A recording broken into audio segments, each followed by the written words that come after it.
Certainly over the last several weeks, we have confirmed and learned that there's potential security threats to Canada, and we've learned that they're of major interest and concern to Canadians. There's no doubt it's created a tremendous amount of buzz and many, many questions. So thank you for being with us here today to provide some insight. So allow me to move forward. Major General Prévost, during a briefing, you had mentioned at this time, I'll quote you, at this time, we were not asked to use CF-18s on any of those objects just because of where they were and where our resources in Canada were at the time. But there are capabilities on the CF-18 that will be able to take care of some of those objects depending on where they are and what they are. So my first question is, did the RCAF receive an order from NORAD or the CDS to shoot down any of the objects that violated Canadian airspace?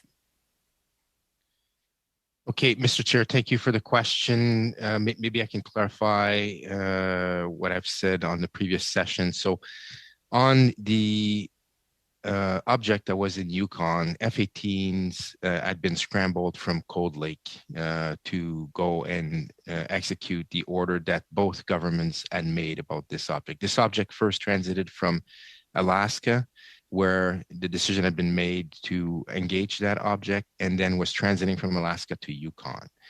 At the time, we were in transition between the US fighters and the Canadian fighters that took off from Cold Lake. The F-18s from Cold Lake were minutes from being on site when we were able to take action with the American F-22 fighters. But this was about to be a handover between the US fighters and the Canadian fighters. And for NORAD, because the way we work, very binational in nature, you can see that the deputy commander of NORAD is a Canadian.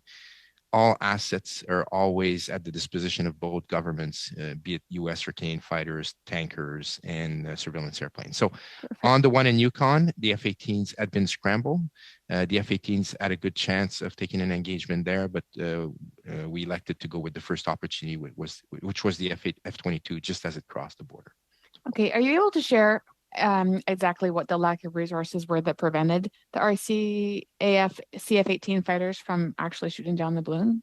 What were they lacking in resources? So the question, and General Pelletier talked a bit about that. So part of the assessment that's ongoing is, what is that threat? How is it made? What does it emit? The missile we're talking about here is an infrared missile. So is it hot enough? Is there a chance that we're going to have a shot on that? So that assessment happens as the object moves across. The F-18, we thought on that object would have been able to attempt it. It was going to be the first attempt from an F-18. And before taking that shot, there's a few tests we would have been able to see if we had a good shot on it. But okay, it did have an IR missile to take that object down. And going back to your initial response, you spoke minutes. Do we know how many minutes? Was it 5 minutes, 2 minutes, 10 minutes? I would say it's probably in the 5-minute range. Okay. Yeah, if I may, Mr. Chair, I just want to highlight the fact that from NORAD, given the binational nature of the command, we're going to go for the best tool set that is available at the time, but also that is currently available. And in this conditions, given the changing environmental conditions and the desire to actually take it down as soon as possible, the asset that was on hand was the F-22. And I must also say that the best tool is not only the fighter, it's also the type of missiles. And every conditions based on radar cross-section, infrared signature may require a different tool set. And that's what we've seen in the difference between the high altitude surveillance balloon and the follow-on 3 objects that we've observed, is that those were changing conditions that could have probably required different tool sets. Perfect, thank you.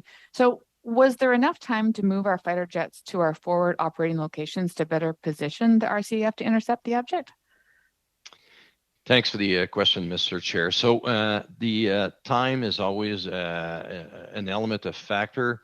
And the nice thing is Canada and NORAD doesn't have only the fighters, it's got the strategic tankers provided by both Canada and the US to actually carry out the mission. So In this case, the Canadian Air Defense sectors and the Canadian NORAD region, which looked at the disposition of fighter assets in the Canadian airspace, made the decision to actually keep the fighter in Cold Lake, to scramble from Cold Lake, which is the main operating base, which enabled easier sustainment, and leverage the strategic tanker to enable and to provide the reach required to achieve the intercept itself. Thank you. Okay.